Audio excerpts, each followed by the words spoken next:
did you watch AEW? Yes, I did. Did you, Joe? Yes. Huh? Yes, I did. Yeah. So anything that stands out, let us know. Go ahead. Can I Right. start off with something real quick? Yes. So this is from a guy that was there live. Okay, this is what he said. It was the Wintrust Arena in Chicago. It was about 60% filled, as Wintrust holds 10,300 people. So what are we talking about? Maybe 7,000 people in there? Yeah. 6,500 something? Yep. Okay. There were a lot of empty seats on the hard camera side. AEW has been here at least 4 times a year with all the TV shows rotating in addition to the pay-per-view events that have been held here. This is the beginning for Chicago Wrestling Week. I didn't really put 2 and 2 together. This is me speaking, because he writes here, as AEW Dynamite will be followed by WWE Friday Night SmackDown and the Survivor Series on Saturday. Now I'm thinking when I read this, that's too much to choose from. If I'm a fan, some fans are probably saying, hey, I'd rather go to the Survivor Series. You know what I'm saying? I don't know who booked this first, but why would you book it next to each other? You know what I'm saying? Because you're both going to kind of suffer. What do you think about that, Disco, Joe? I don't know. I mean, bro, I think they've run. Because if you're 60% full, it's either the WWE or you're running there too much. Right. Well, they are running there too much, and they're oversat. They got no problem oversaturating the market to save on travel and stuff. Well, here's what you're looking for, Konnan. This is from the Observer. WWE announced it first, but okay. WWE announced this year's Survivor Series for November 25th at the Allstate Arena in Chicago. Plus, they'll be doing SmackDown on the night before in the same building. And this is Meltzer, remember. There's nothing wrong with them booking Chicago, which is probably their second best market aside from New York. AEW traditionally runs Chicago on the Wednesday before Thanksgiving, which would be 11/12. So they booked it first, but apparently AEW is in Chicago every year the night before Thanksgiving. Who cares? Then do it on another date. If your arena's 60% full and your competitor who's beating you in every metric possible is having a pay-per-view and a SmackDown before, why would you? It's almost like if, let's say, in the same city on the same night, you're running a concert, Jay-Z's are running the same day that Nas is. They don't do that. They do it on different dates, Mm-hmm. You don't, plus two. Let's talk about putting the a Popeyes in front of a Kentucky Fried Chicken. Let's talk about this statement. It's a tradition. Bro, they've been around for 4 years. Right. That's what's a tradition. You actually think that the WWE people were saying, somebody was saying like, well, wait a second. Traditionally, AEW runs that building like they've been around for 4 years. Let me tell you what's a tradition. We just talked about it. The Dallas Cowboys Thanksgiving game on TV. That's a tradition. Right. Exactly. Say one more thing. Go ahead. Can I say one more thing? This guy, I think he's from ProWrestling.net. I don't know his name, but anyway, he says, if you see the Woo energy drink advertisement on the stage, it's Ric Flair's. I didn't know this. Right. Mushroom-based energy drink. Okay, yes. They are pushing. He goes, I don't do energy drinks, but I do recommend his pre-rolls. It says here, and I don't ever remember Flair smoking in WCW, but it says Flair and Mike Tyson smoked some downtown in the past. Find the video; it's hilarious. But I'm gonna look for that. I don't ever remember Flair smoking ever. Right? I think he just got like old, and all these hip hop groups are into it. Or maybe he became legal and he just started. Let me try it. He started doing it legally. If it's legal, just one. Yeah. Here's one that's sure to catch his ear. Hopefully, it'll help him chill out. Nothing. Just the last part on the Survivor Series versus Dynamite. Nothing on that, DI. Yeah. I like that. Dave says, if you study WWE dating back to 1984, the idea that this was simply a coincidence is ridiculous. WWE is constantly countering AEW with more and more running pay-per-views the day before. When they should. WWE, which hasn't seemed to hurt AEW. Yeah. He says it hasn't seemed to hurt AEW at all, or at most very minor. Did. They've got 60% of the people they did before. Was it them, or are they running too much? Both. But if we do 60% less, I'm worried. I'm like, okay, what happened? It wasn't raining. There wasn't an accident. Why is there 60% less? That's more than half, Joe. Yeah, no, Well, I agree. I was reading you, Dave. So I think that the fact that Dave is saying, "Oh, well, this is not a coincidence." Duh, WWE does it to everybody. They did it to us, bro, and we're like nobody. We wanted to rent Madison Square Garden out, and they blocked it. We rented the Paramount, which is a little theater next to it, and they still ran SmackDown and some other, and I think Raw the same week, like saying, "Hey, you're in New York. We run this place." The funniest thing is that Dave is like acting like this is what WWE is doing. Stuff is like these are like new tactics. Right, exactly. Bro, Dave's a historian of like. Well, what is so surprising here? No, I think he was making clear. He was trying to make clear to people that might not know that WWE always does this. He was saying that if you look back to them since 1984, okay, that's a viable explanation. Yeah, right. Okay, so let's open up with the show. So Dynamite is not going to be good for a few weeks, and I'm going to tell you why. What was the rating, Bill? It's not out yet because of the holiday. It's just holiday, right? Okay, my bad. And let me tell you why. Okay, and this show is a perfect encapsulation. Okay, there's not a lot of personal issues. Instead, they're just having a tournament where you're keeping score and stuff and all that. And literally, we're going to get to, but one of the matches that they had was 3 guys that all have belts.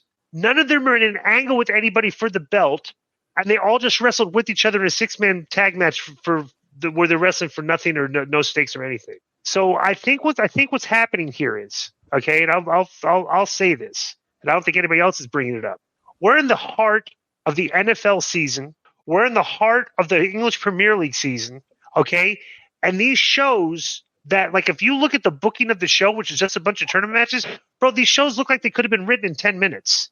There's not a lot of angles. There's not a lot of backstage interaction, angles, stuff, and everything and all that. This was just a tournament show and some random matches. And I'm wondering if Tony is so busy with his other stuff now that we're in a period where the show is suffering creatively because there's not a lot of creative on the show. Not just that. The thing is, you've got a lot of guys there that wrestled in Japan or like the Japanese style, including Tony. So that's Japanese. They're always doing tournaments, right? But the problem is you're putting up a belt that nobody gives a fuck about, right? Mm-hmm. People can kind of see through it. It's not interesting. You're wasting time on that. You know what I'm saying? Yeah. And it's just like, when I saw Orange Cassidy, it was like Orange Cassidy, Hook, and Shibata. And they're just kind of standing there. Yuta comes in, he's kind of puts them all down. We'll get to it. All right. So it starts off. Okay, go ahead. So we start off with Swerve and Jay Lethal in the match, and there's literally nobody in them thought that Jay Lethal was going to beat him. I didn't like the fact that Swerve should have been selling from his pay-per-view match because they were talking about how it was one of the most brutal matches and stuff. And it's like he didn't have a mark on him coming out. Right. It's like I would have Swerve. You should have at least sold it some. If the announcers are talking about how brutal it is, and people are looking at you like, at least Jay sold it with the cane. Right. Yeah, right. Because I'm looking as a fan, they're talking about how brutal this was, and I go, he looks fine to me. Right. What you did, right? It's very, very weird that Prince Punani did not come out dancing with him, or the other guy. Well, he got put through the table or something. Yeah, and he was Jay Lethal. All right, but Joe Lethal didn't come out, with Jeff Jarrett, with Sanjay. We don't put over Sanjay enough as a manager. I'm gonna stick him because we always complain. I always complain that the other managers are whack. Sanjay is not, but he did. What I didn't understand, because in other matches you'll see they came out with their entourages, but these guys didn't, and that kind of stuck out to me. You know what I'm saying? You know what Sanjay should start calling himself? What? The Pencil. The Pencil? Yeah. All right. Well, you know what it is? We always used to call the Booker the Pencil. Right? So she calls him the Pencil, right? Okay, so Swerve goes over 13 minutes. I get it. This Continental Classic match is going to be all these guys getting 15 minutes, and we're going to keep scores. I don't know. I'm just not. It said the thing I read yesterday said is they're G1. They're G1. Is that what it was? But bro, Japan tournament. Yeah. I don't even think you're because the New Japan audience is kind of a subset of the AEW audience. I don't even think you're hardcore AEW fans. I think a decent percentage of them don't care about this either. Right. I think the ratings have proven that. Yeah, because when they have a big Japanese star coming in, or they do something that's obviously Japan influenced, the numbers do seem to go down. Right. So Cassidy, Hook, let me just say one last thing. The people were really chanting Swerve's house, okay? Mm-hmm. And I guarantee you, this guy pretty soon is going to be a babyface. Of course. You know? And it'll quell down all the criticism of, hey, how come you never push any African Americans? Which it is true. But finally, they can say, okay, we're pushing somebody, and I can find nobody better than him, you know. But I think he's going to end up being a baby. Yeah, and it's funny too because I communicate with Swerve. Like, really well. I communicate with him. He actually he brought his girl into our club to work. Because his girl used to be an entertainer too. So he so I met him and stuff and things, and we share text messages. And I remember months ago, I was basically saying brother, you got to start pushing you soon. He's like, I know. And sure enough, because he was doing so well, it's like they weren't doing anything with him. But every time he was on TV, he was doing great TV. And so eventually, brother, people see it. If you're doing great TV, you got to start pushing it, which is what he's doing. And plus, you go out there and you roast guys on the mic a couple times, and you're going to get your mic time. And he's ready, bro. He did his time. What? No, go ahead, Konnan. You're good. He did his time in Lucha Underground. He did his time in MLW. Like, he's ready. He's like a young veteran, Mm-hmm. All right. Yeah. He's got a little history with the show because I don't think Disco remembered it last time I mentioned it. Shane did the show before a few years ago. Right. I thought he was somebody else. Remember? You thought he was Swan. I think you mixed up him and Rich Swan, maybe. No, him and the guy that Joey Janela did the tombstone pile driver off the ladder onto the river. Remember, I thought I got it mixed up. Was it Leo Rouge? Right. Yeah. Rouge. I got them confused because I got the story confused. Right. Yeah. He's been on the show. Right. And the best part is I knew it, and I let you continue. Right. And then he called out Billy once for a comment. Right. So I know. Yeah. So that's another thing he had to do with the show. Yeah, but he's got a low key, cool vibe, and he'll be a baby face. That's how it happened with like LAX and other people that, at the beginning they're heels, and people like, we like you better as babies, Right. And I will say this to AEW, don't fight it. Listen to the people, which is kind of your MO. So Hook, Cassidy, and Shibata are all standing there with their belts, and they said Cassidy has an announcement. But Wheeler Yuta show up and interrupted the announcement and mockingly, he basically cut a very generic promo on all three baby faces, took a verbal jab at Hook, and then told Shibata he would take his Ring of Honor Pure Rules Championship back. And then once Utah walked away, Cassie said he did have an announcement, but Renee tells him, well, we're out of time. That's when we were out of time. Just said, what's the announcement? I don't know. And then they're all just standing there, just like, this did nothing, except for Utah. So right. Bro, I when I was looking at this, it almost looked like, in a way, like, let's say you're a wrestling fan and you're watching this AEW for the first time. It almost looked like they put 3 belts on 3 kids of wrestlers. Right. They don't even look like men. I'm serious. They look like kind of like undersized, like teenagers, kind of. And they weren't doing anything charismatic or anything. They were all just standing there. Poor Shibata, he's got that Mike Pence charisma, none. He's just standing there, bro. And this guy Yuta comes in, kind of berates all 3 of them, and then when the guy wants to talk, Renee goes, "We're out of time." That's tremendous. Yeah. All right. So next, they do. What does it say? So MJF and Cole make their entrance. And Cole, they're all limping. They had Cole's on crutches. He had his surgery. MJF's got a cane. They put a chair in the ring for Cole to sit on. MJF boasted he beat the previously unbeaten Jay White on one leg. He praised White for being one of the best wrestlers and no one is on the level of the devil. MJF boasted that he's the greatest AWA champion of all time. And MJF said none of that is possible. That is brochacho for life. Cole asked who was ready for story time, and he said it was great to be back in Chicago and still be one half of the Ring of Honor tag team titles with a little help from Samoa Joe. Cole said that with the good news comes the bad news. He said he's not ready to walk alone yet, let alone wrestle yet. He said he would work every day to get back in the ring. Cole said he would come back at 100% and be the best he's ever been. And Cole told MJF that he's worried about him. He wanted to be by his side every week, but he can't do that. And Cole mentioned so many people were coming after MJF and then said he was coming after the Devil Mask character. They cut to the Devil Mask, who laughed before they cut back to the ring. But this is so lame. Like all the Devil Mask characters, they show the guy on the screen wearing the Devil Mask. That's it. That's the character's involvement on the show. I don't know. It's just weird. So Samoa Joe comes out and said it was time for celebration due to MJF retaining 2 titles, and he took a jab at Cole by calling MJF's less adequate friend while saying Cole couldn't help MJF. Joe said he came to Chicago to make sure the honorable men honor their deals. And MJF was censored when he said Joe's breath smells like he's a skunk. MJF was censored again when he responded to Joe's title match challenge, and Joe backed MJF up against the ropes. Then Cole pleaded with Joe to stop. Then Joe backed off. Cole said the new MJF can't do this. He said Joe is a killer. Cole said people love MJF because when he says something will happen, it happens. And Cole said MJF promised Joe a championship shot and told him to be a man of his word. MJF said he wouldn't be the first Ring of Honor legend he defeated in Chicago twice, and MJF called for a match with Joe tonight. Absolutely not, Joe said. Joe said MJF would bitch and complain online the next day that he wasn't 100%. And Joe said MJF should be nice and chipper to defend his title at the World's End. MJF noted that the event would take place in the most magical place in the world in Long Island. And Joe said that was correct. And MJF told him they had a deal. MJF and Joe shook hands. And Joe tried to leave, but MJF pulled him back. And MJF said facing him on Long Island is as dangerous as copying head from an alligator. Okay. MJF said based on the way Joe is... Yikes.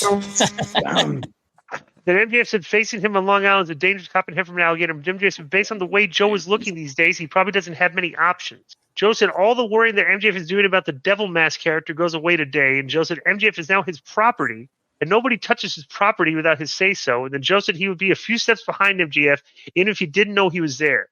Then Joe said he would then choke out MJF in front of everyone he loves at World's End.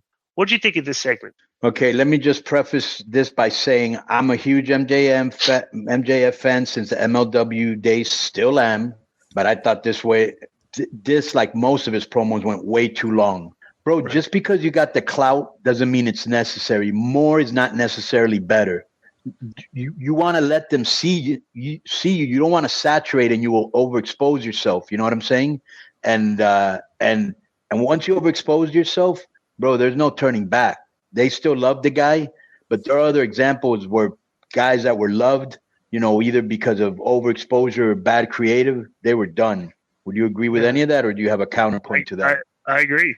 I feel the same way about the segment, except for me, it picked up like Joe saved it. Not that it needed to be saved, but you know what I mean. When Joe came out, it picked up a little. Well, I just think that, bro, this guy is so over that he said that the greatest city in the world is New York in Chicago, right? And then he tries to fix it by going, don't worry, I still love your deep dish pizza. People are going by that time. But then, he also says that line, the cropping head from an alligator, that's a whack line, bro. You can't be using that. But he's still the man. They still love him. I think at one, what was funny when he first came in, people were screaming, Adam. Yes. Yeah. But here's the question I have. Why is Cole why does he care that he keeps his word against Samoa Joe? So I'm thinking there's something here between Cole and Samoa Joe against MJF. And I thought it was incredibly funny when Samoa Joe did save this. He was great on the mic. I mean, he was excellent. His character persona was spot on. And he said, yo, you're going to be my property. Like that here in prison, maybe the military. He's kind of bullied. It's funny too. You're my hoe now. Yeah. Nobody's going to touch you except me. That was some kind of hood. Let's do this. This is 2 weeks in a row. MJF, he was another thing now that I remember. MJF actually said, you would be the first Ring of Honor legend I beat in Chicago. I beat another guy twice, and they booed him. Yeah. Right. Punk. But this is 2 weeks in, 2 out of the last 3 weeks where MJF is basically the guy grabs him and pins him up against the thing like they did with Wardlow. Right, kind of weird for your babyface champion. Right, your top babyface champion. Right? It's kind of, I don't know. I wouldn't. Yeah. That's very, very good point. He would if MJF, the character that I'm looking at him as, if somebody tried to do that to him, he'd try to gouge your eye out if you're pinning him against something. Like Miz did to Gunther. Right, but you're bigger than me. Boom. He's kind of like just taking it and kind of acting scared, right? Which is that's heel. Yeah, right. I'm like so then we go to Orange Cassidy, Hook, and Shibata against Jake Hager, Angelo Parker, Menard, and Danhausen comes back, and they made a big entrance for Danhausen. Like this is the Punk coming back. Is he from Chicago? I don't know. Joe?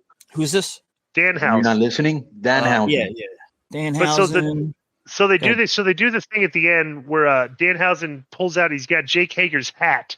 Jake Hager gets mad, and it leads to distractions, and then they get beat. Now, Danhausen is from Detroit. Interesting. Right. Well, let's just say this. Did you already talk about the match, Disco? No. Yeah. Okay. I just said the end was the Danhausen pulls out the hat, and it led to the distractions and the baby faces. Yeah. So yeah, it wasn't. It was a good match. The problem here is that the hat is more over than Swagger is, which is sad. Like, bro, he hasn't done anything there in 4 years that is memorable. Jack Swagger? Yeah.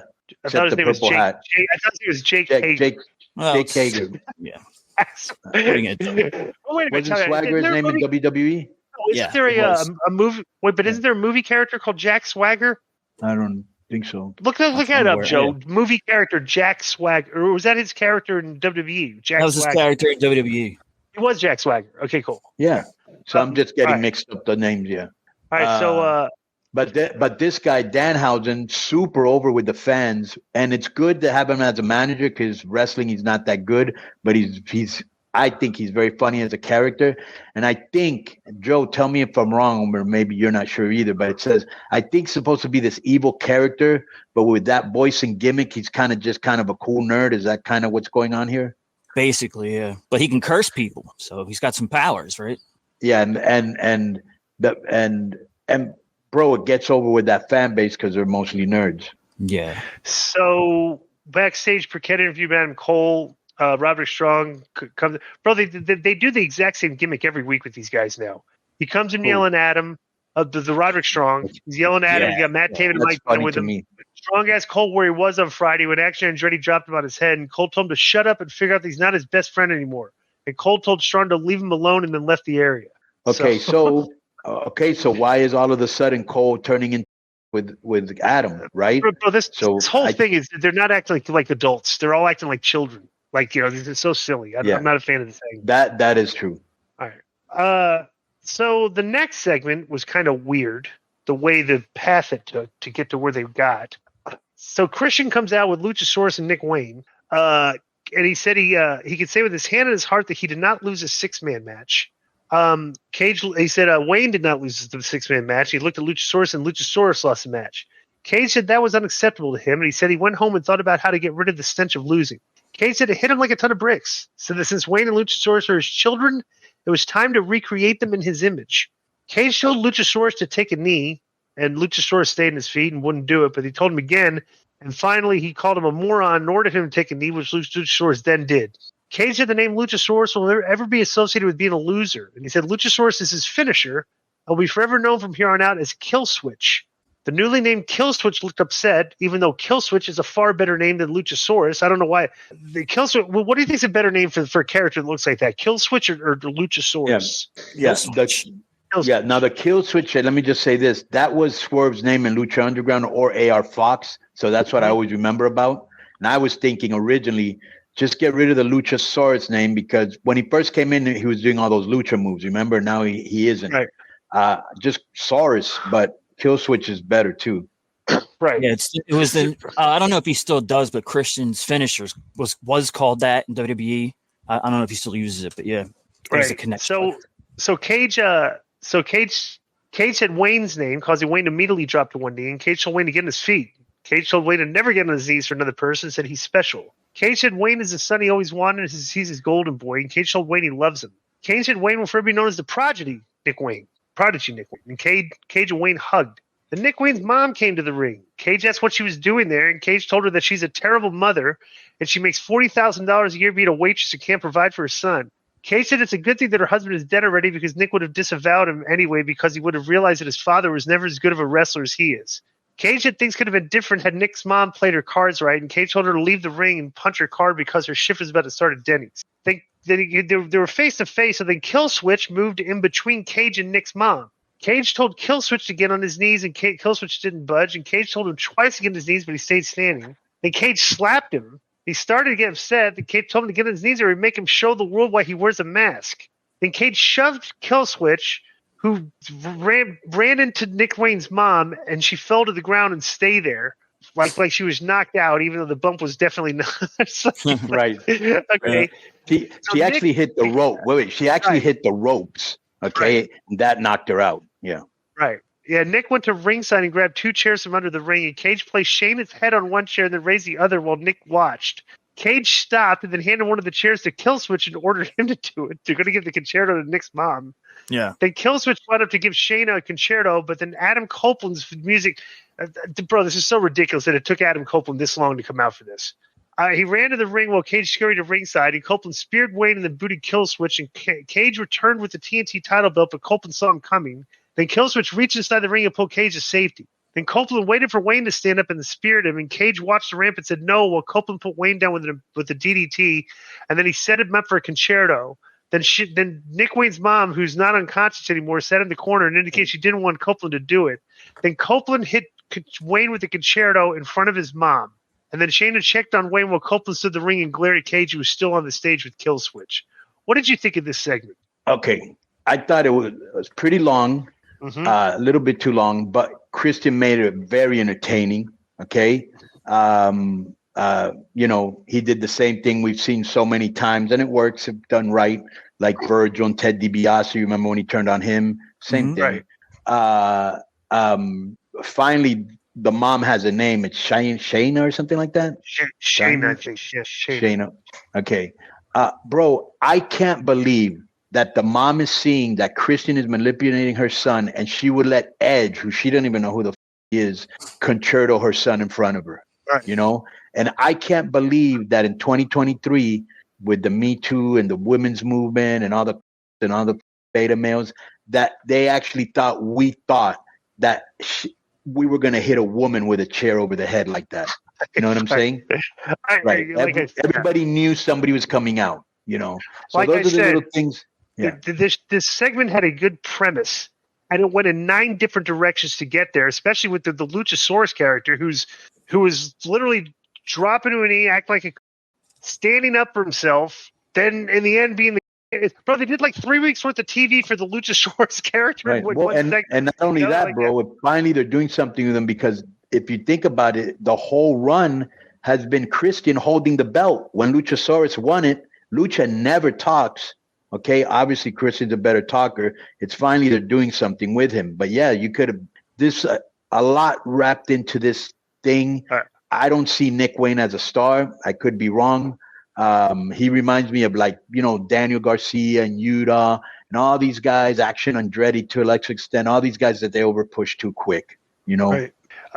So backstage, the Matt Bernard, Parker, Hager, and Anna Jay are all upset about losing. Jay said she's tired of the infighting, would do this for herself because she's got a match against Ruby Soho and Sky Blue. And Parker had Soho's face on his phone. And Jay asked if he would be in her corner, and Parker said, of course, and started looking at his phone. So Parker and Soho are going to start a little romance here, it looks like. Right. Roosh versus Jay White. What'd you think of Anna Jay's performance there? I mean, this is I don't know. Nothing? I don't know. I thought she was good. I thought it stood out a little. I think it's silly, you know. So we do Jay White beat Roosh in 14 minutes. So good match. Do whatever. Good match, but I don't. Let me just say, these were two. So why did Roosh come out with his entourage and the other guy came out with his entourage? I know I'm overdoing it, but I just thought that was weird. And number 2, I think that if you're doing a tournament, there should be no finishes, like Jack kicking him. Bro, just do a job. He's a top guy, and later he'll do a job for you, or another top guy can do a job for you if they're pushing you that way. But I don't like in tournaments like this, especially if it's New Japan inspired. You wouldn't have that happening in G1, you know? Right. So next was They recap footage of Kenny Omega and Jericho beating the Young Bucks, and footage was shown from the past media scrum of a brief angle involving the Big Bill and Ricky Starks. Then they showed new footage. They went to new footage of Starks and Big Bill attacking Jericho after the scrum and running a production crate into his already injured right arm. So then they go to RJ. They should do more. They should do more video packages like that. Right.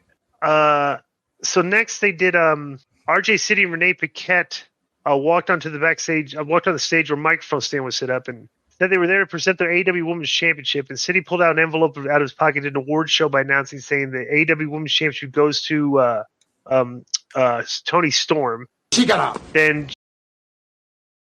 Mariah May, the mark that her big fan now, comes out and presents her with the belt. Storm said it was embarrassing because she didn't have anything prepared. That she pulled out a sheet of paper and thanked Mr. Anthony Khan and people at Warner Discovery, especially Jack Warner. They started to play her up, but Storm said she wasn't done, and Storm thanked the little Toni Storms out there that want to be me. She said it's her spot and they will not take it, which bothered May, and Storm told the kids to stay in school. May went back to smiling and applauded when Storm's speech was over. The Sky Blue Mixers that made her entrance to walk by Storm and looked at her before she entered the ring. What did you think of this? Oh, I thought this was very good. I thought Toni Storm was great, like playing a 1920s diva in black and white, and then she tripped when she got on the stage because, back then most of the divas drank. And then I like when she thanked Jack Warner.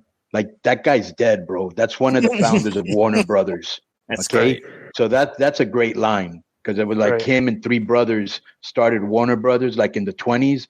And if you ever have a chance, Google it. It's a great story because they started with like movie projectors and like little stores and vaudeville theater in Pennsylvania and Ohio. Really good story to check it out. So I thought that was funny.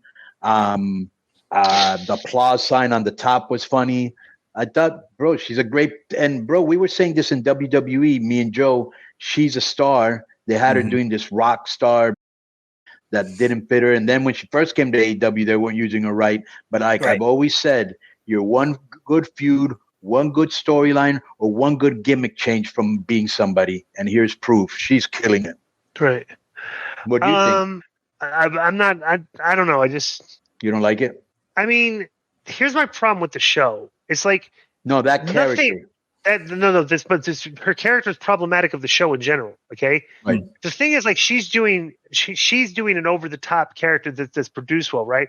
But it's like every character on this show is like an over the top, like, caricature of an adult. Like, you got like the, Adam Cole and MJF are like, brochachos, and, the Roderick Strong's coming out, Adam, like, it's bro, there's not a lot of like seriousness on the show, and when characters act seriousness, it kind of comes off like to Joe. me as silly. Like when Joe acted, but Joe is a good example. It's right. The seriousness amongst all the silliness, he stands out, because he's a believable character. Right. Like we see in WWE with Drew, with Cody, with Priest, with Rhea. Like, they have a lot of believable characters with believable dialogue. There should be more characters acting. Yeah. There should be more characters acting like that. I think too many characters act silly on this show. You know what I'm saying? Because the serious stuff gets over better. It just does. Sky Blue versus Ruby Soho versus Anna Jay, and Parker Menard were out there interfering with her. And for some reason, they didn't even say this beforehand. They said it as it was going on. But if it's a trios match or a three, if it's a triple threat match, okay, they actually said this. So it's no DQ, and they didn't mention that until the guys were interfering right in front of the referees, and the announcers had to bring it up. Did you notice that? No. Okay, well, it's funny because they didn't say this before the match. They announced this match and then, in passing, mentioned that it was no DQ when they were doing all the interference during the match. It was really weird. That sounds like that was made up on the fly. I think I've never heard that. Maybe that's what I'm thinking. But the funny thing is, so Soraya comes out there and they did a spot where Soho jumped off the apron and landed in Parker's arms, and they're hugging each other, and she's straddling him. And the other guy, Menard tells her, "Hey, put her down," and stuff. But you can tell they're smitten with each other. They're doing an angle there, and Soraya comes out Soraya's acting in these segments is not that good. Have you noticed that? You're right. I don't know. She's a seasoned pro, but they put her in these spots, and the acting is not good in the spots. You know what I'm saying? And so Sky Blue, this is in the 2 weeks in a row now. The Sky Blue has hit a bad looking finisher to finish for the end of the match. Did you see the finish? Yeah. Yep. There was a cutter, and the girl landed on her knees instead of landing flat. Anna Jay did. So I don't know. Who do you blame then? Whose fault would that be? I'm just saying it's not getting Sky Blue over if the last thing you see in the match is a botched finish. So I'm not even saying it's her fault, but that is 2 weeks in a row. Her finish has been botched. One time it was her fault, and the other time it was the other girl's fault. So, Paquette approached Wardlow backstage, and that's what he was waiting for when he came to gaining revenge on MGF. Okay, well, before you continue, let me just say something about this match. Okay, it's kind of weird to me that Soho, who's kind of like this punk rocker, is acting kind of giddy, like in a romance angle. I'm not saying I'm not against the angle itself, but I just don't think her character would act like that. She fell in the guy's arms and just stayed there looking in his eyes. You know what I'm saying? Right. Like they're both in love, like in some Hollywood movie. What? Right. Her character's kind of more rebellious and chaotic, should be, right? Right. Get off of me. But anyways, I will say this about the match. The girls, both of them have improved, but there's still holes in their work. I can't believe that they see Sky Blue as a bigger star than Anna Jay. I think she's money. And I think with some more in-ring experience, she's a future star because her promos have gotten better and shit. And I will say this. I don't think anybody from the Jericho, what a great name to get heat, Jericho Appreciation Society. Hey. Right. Hey, because first they had it with the Dork Order, right? Are they still a thing or no? Yeah, probably. We just don't. She's with them. She's not with the Dork Order anymore. No, but she was first with them, which made no sense, right?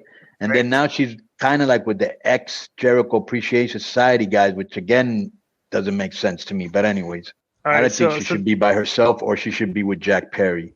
And that some people are putting online that Jack Perry is the devil. Well, I mean, that would be very underwhelming to me. You think it would be? I was going to say that would be an all. Because I don't think he can handle those, bro. You're going to have to do some fire promos, and I don't think he has it in him right now. But I could. And as far as Anna Jay, like you were saying, Konnan, it's like not only is she hot, but to me she just has, and of course I'm not really one to judge and use this term, but she has it from what I see. 100%, bro. Yeah. 100%. I don't know when you're seeing Anna Jay standing next to Sky Blue and you're like, okay, Sky Blue was the one we're pushing. Anna Jay's the star, bro. She's money. She will be money somewhere down the line. When she's ready to be more active in the ring, I guess she should be the face of that division without a doubt. 100%. All right. So next is from Wardlow's backstage and asked Paquette asked him what he's waiting for when it came to getting revenge on MJF. And Wardlow said the world doesn't revolve around MJF and it will happen on his time. Okay, so AR Fox showed up and said Wardlow was putting the blame on everybody else when Wardlow was not putting blame on anybody else. I thought that was funny that he was like, that was his line. So then he said he was doing the same. Let me tell you. Okay, go ahead. So Wardlow said he doesn't need advice from anyone and then dropped AR Fox with a headbutt. So. Okay. So, bro, that was so terrible because he hit the guy with a headbutt on the chest. Mm-hmm. This guy went down like he'd been knocked out, or almost like the mom in the ring when she hit the ropes and she was knocked out. And then he's holding his jaw when the guy headbutted him in the chest. Right. Joe, find that before the show's over just so Disco could see that. I saw it. Oh, I saw it. Yeah. Oh, yeah, right. 100%. Yeah. Yeah, it's like I said, plus two, they do the smack sound. You can't headbutt him in the jaw? They do the smack sound too. And he's headbutting the guy right in the chest. It's you show me headbutt doesn't sound like that.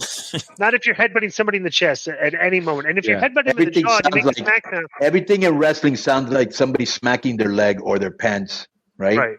Right. The main event is Moxley against Jay Briscoe. Jay Briscoe bleeds. Moxley does not bleed. Jay Briscoe. Did Moxley bleed a little bit here? Maybe. No. But he beat him, and they congratulated each other afterwards and rubbed each other's heads, and that was that. And I don't, whatever. This is not come across as a main event, like it's just another tournament match. So I don't know. Well, it's just kind of showing Briscoe's tough, Moxley hitting him with all this He's still kind of fighting, but he loses a lot. He's kind of like Jay Lethal. We know he's going to give a good match. We know the people like him, but we don't believe in you enough to push you as a top star. But we will use you, kind of deal. None of these guys in the tournament had a promo for this. That's none of them. There's just three random matches for the tournament. There's no promo to make it done. Right? Yeah, that's right. Yeah, they should have done like the UFC style packages right before the match. You know, I'm going to beat you. I'm going to be right. Nothing. A very good point. That would have helped a lot. So I'm interested to, I mean, not that they're doing a good job with it, but I'm interested to see what happens with the what do you call it? What the devil mask thing is, even though it's taken forever. Right. Could it be Wardlow then? I don't know. I don't care.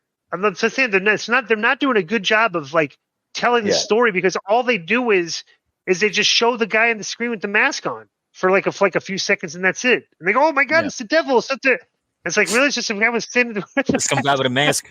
Well, the problem is, I think they're reading on like social media. Oh, it could be this guy, could be that guy, could be this guy. And they're thinking, look at social media. They're not sure who it is, but they should do a better job of this buildup, which you know, it's in a way it's good because you could drive yourself crazy. Is it Samoa Joe? Is it Cole? Is it Jack Perry? Is it, who did you just mention, Joe? Wardlow. Is it Wardlow? Like, it could be any of those guys, right? So I think they got him there, but I think they haven't done a good a job as they could. No. This is why they're doing a terrible job with it. They're not doing any spots that are making you think, could this guy possibly be the devil? Right. All they do is just show the guy with the devil mask on. That's it. There's nothing happens that you would think like it's missing. It's like nothing. You know, I don't. It's like really weird storytelling. I don't know. So, but that being said, I think it's working for their crowd, because like I said, when I was watching it and checking Twitter and all, how does it work? Because there were so many tweets at the end of that show. The show's not drawing. It's not working. I'm saying their audience. It's working if there's interest. Well, everything works for their audience. So you go on the Dirt Sheet Mark podcaster guys, everything. Every show every week is great. But what you got to remember, Disco, is what type of interactions are they having? So I'll give you an example. If they're having a match, let's say Jay White versus Roosh, right? Mm-hmm. And people are like, all right, yeah, this is a good match. But then all of a sudden, what is the match we're talking about, Joe? Because I forgot. Jay White versus Roosh. No, before that, the one you mentioned. What were you mentioning before? Oh, that it's working for their audience. If they see the devil, right. So if they see that when MJF comes up, everybody's going, oh, it could be Samoa Joe, it could be this guy, it could be that guy. And there's a lot of interaction. They're thinking, okay, this is working. You know what I'm saying? All I'm saying is what you're saying, in a way that it could be more interesting if you put the Onyx on a couple of guys, you know, like a mystery movie, and you're thinking, oh, it could be this guy, could be that guy, or even some, you know what I'm saying? But, or like you said before, which doesn't have anything to do with this, why didn't you put some video packages before the Continental matches to make it more interesting? They were all cold matches. Right. Yeah. There were no issues. Go ahead, Joe. All I was saying, DI, was that on Twitter, you could see the bulk of the tweets during the show and after saying, wait, time out. Joe, where's the devil? We want the devil. You know. Joe. Yep. You're talking about a few accounts of people. How many people do you follow on Twitter? It's way too many. I don't know, 5,000. 5,000. Okay. How many people watch the show each week? Like 800,000 people. Yes. And like you follow 5,000 people, and you're looking at like 6 or 7 tweets from people saying something. And you think, oh my God, it's working. So that doesn't mean anything.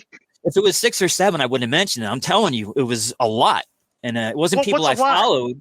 I don't know. What's a lot? So it's not much. If I scrolled up and down and I saw 50, because you're scrolling on your Twitter saying, "Oh, I see people talking about, wonder who it is." It must be working. Bro, here's the thing: you don't know how many people. You're assuming it's 6 or 7 people. He's telling you it's more. But what I'm saying is that I'm sure that there were hundreds of people commenting on that, and they're looking at it as one of the metrics of like, hey, people are interested in this compared to other matches.